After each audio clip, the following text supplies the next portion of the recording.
everyone, this is Ben Falcon's Media Corner back again with a brand new AK After a Store Review episode for today. And for this new series, I'm here to kick off with the brand new series on my channel, which is going to be my new AK After a Store Review series, which is going to be for this year, for 2022, which I'm going to be talking about new movies that are coming out this year. And this is going to be my very first episode on this series, which for today's episode, I'm here to talk to you guys about the 2022 action spy film, and that is The 355. Now, The 355, this is directed by Simon Kinberg, director of X-Men Dark Phoenix, and this is his second movie as a director, this is his very first time directing an action movie, because his previous movie was, of course, a superhero film. So this is his take on the action spy genre. And so in this movie, it consists of Jessica Chastain's character, where her character named Maine, she's a spy agent, and basically she comes across a bunch of other female spy characters in this film, which consists of Diane Kruger, which she's a spy for the French spy agency. Lupita Nyong'o's character, which she's part of MI6 in England. Penélope Cruz, where she's not really much of a spy character per se, because she's merely a therapist character until she gets caught in the eye to basically become a spy in this movie. And you've got Bingbing's character, which she's part of a spy agency in China. And so basically these group of female characters, they team up with Jessica Chastain's character, where they have to work together to basically prevent a terrorist organization that's going to happen, which may cause World War III from happening, because it consists of this hard drive of sorts that has something dangerous inside of it that may start World War III from happening. And so it's basically up to these group of female spies to basically try and work together to basically stop basically prevent World War III from happening. So that's pretty much the story of The 355. Now, this movie, I didn't have much anticipation for this movie. This wasn't in my list of my most anticipated films of 2022, but I am a fan of much of these female stars. I knew most of them. You've got Jessica Chastain, which I do think she's a really good actress. I've seen her in a few good things. If they're either hit or miss, she can still pull off her great acting skills, and I do think she's a really good actress ever since I was introduced to her in the film industry. Penelope Cruz, I think she's a really pretty actress. She is a really good actress. I've seen her in a few good things. Some good successful films, and while there's a few kind of misses under her belt, but I do think she's a talented actress here and there. And you've got Diane Kruger. You may know her from like National Treasure or Inglourious Basterds or anything else. She's a talented actress. I've seen her in a few good things here and there. And Lupita Nyong'o, she's a great actress. I'm a fan of her since I've seen her in like the sequel trilogy of Star Wars, and as well as Jordan Peele's Us. And for Bingbing, I don't know what she's in though. But for other cast in this film, you got Sebastian Stan from the MCU, who you may know him as the Winter Soldier, and you've got Édgar Ramírez, which I've seen in a few things here and there. And when I heard Simon Kinberg was directing this, I was curious to know how this was going to work out, because for Dark Phoenix, I wasn't a fan of Dark Phoenix, and most of my other friends were not a fan of that movie. I found that film to be very disappointing and easily the worst in the X-Men movie series. So I was hoping this was going to be much better than this was going to be much better than Dark Phoenix. So I went to see this on opening day on the 7th of January of this year.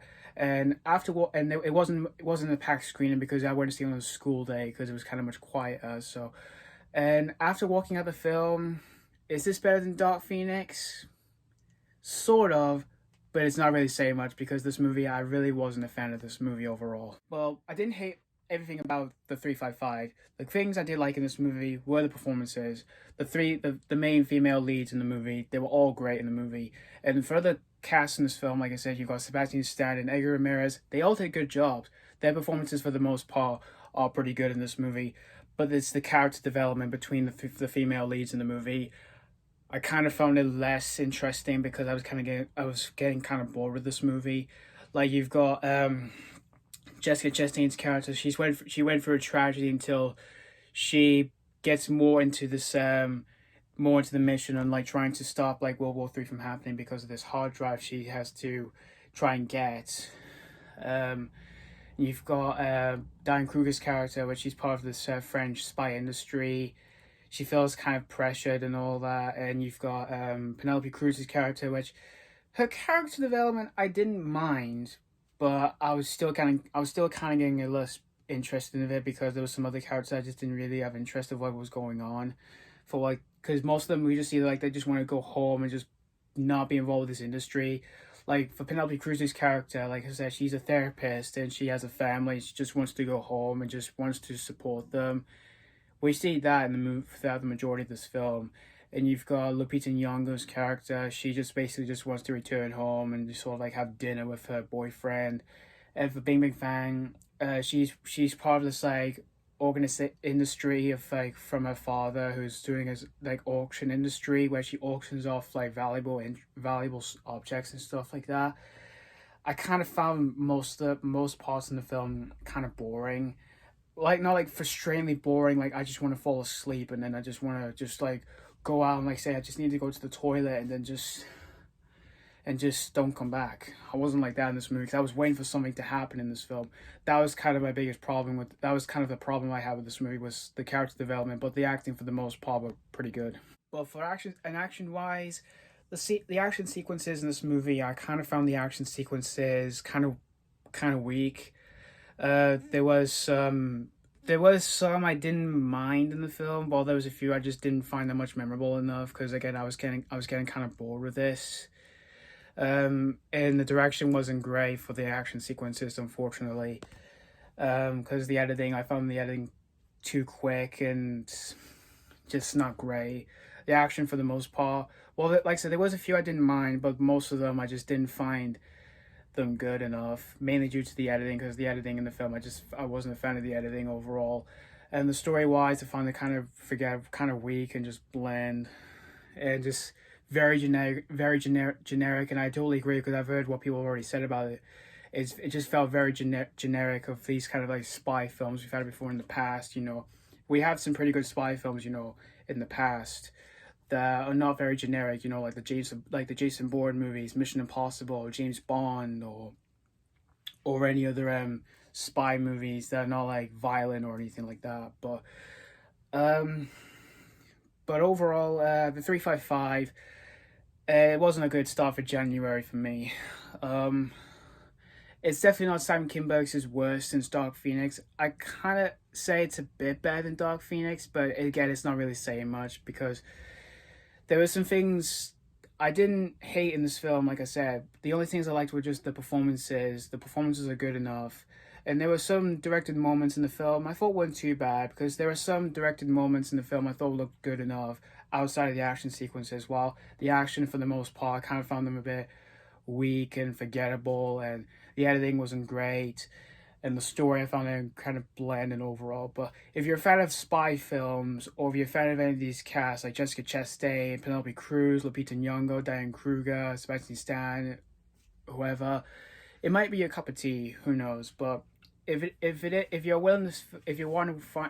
is playing in the local cinema near you, like I said, it could be your cup of tea. Who know? Well, overall, that's pretty much all I have to say about the 355 overall. Other than I just wasn't a fan of this movie overall. So out of 5 stars, I'm gonna rate the 355 1.5 out of 5 stars.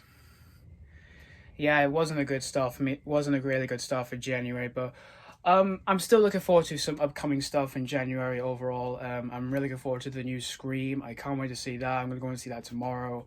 I will review that, and I will review all 4 original movies before reviewing the new one once I have time off work and if I'm not doing anything much that's busy overall. And for other upcoming stuff I'm looking forward to reviewing this month, I'm looking forward to Belfast. I'm looking forward to seeing that one. Licorice Pizza, I'm excited for that one the most. I'm also looking forward to Sing 2. I will review the first one as well before seeing the sequel. And I'm also looking forward to Nightmare Alley, and of course as well Hotel Transylvania 4. I will review all 3 of the original ones before I review the 4th one for you guys. But thank you guys so much for watching for my my very first episode of my ACAF First Store Review series for 2022. And let me know what you think of the 355 if you have seen this already. Did you personally enjoy it, or did you not really care for this one at all? And let me know which is your favorite spy film if you're a fan of like the spy genre. My favorite spy series for me is definitely James Bond. Then I would say Mission Impossible, then Jason Bourne. I would do a ranking of the spy series of films and any other kind of other spy films in the future. I would do a ranking of those. But anyway, thank you guys so much for watching, and stay tuned for more new upcoming reviews for 2022, and also for other movies I saw last year that I have yet to review that I really want to share with you guys. So thank you guys so much for watching, and as always, this has been Foggins Media Corner signing off.